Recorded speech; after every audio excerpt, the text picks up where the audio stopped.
Welcome to Madasaling Pinoy, your prayer partner. Ngayon po ay Sabado ng ika-11 linggo sa karaniwang panahon. Ang mabuting balita ng Panginoon ayon kay San Mateo.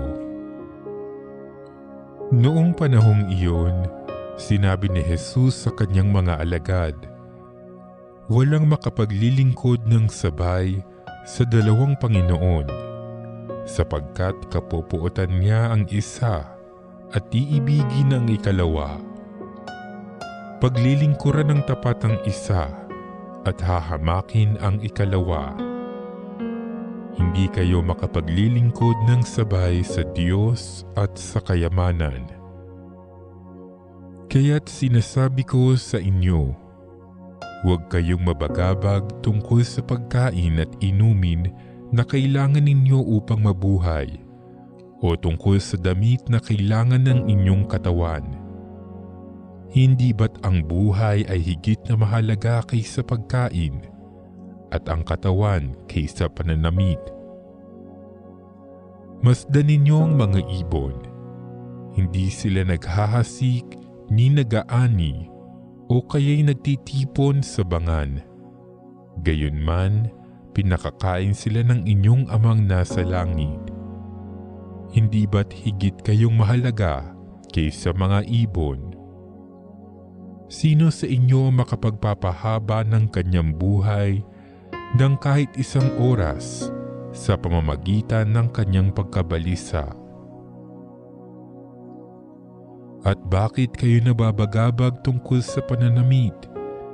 Isipin ninyo kung paano sumisibol ang mga bulaklak sa parang. Hindi sila nagpapagal ni humahabi man. Ngunit ito ang sasabihin ko sa inyo.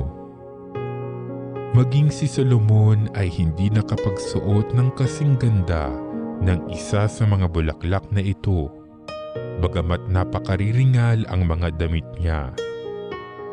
Kung ang mga damo sa kabukiran na buhay ngayon at kinabukas ay iginagatong sa kalan ay dinaramtan ng Diyos, kayo pa kaya? Kay liit ng pananalig ninyo sa Kanya.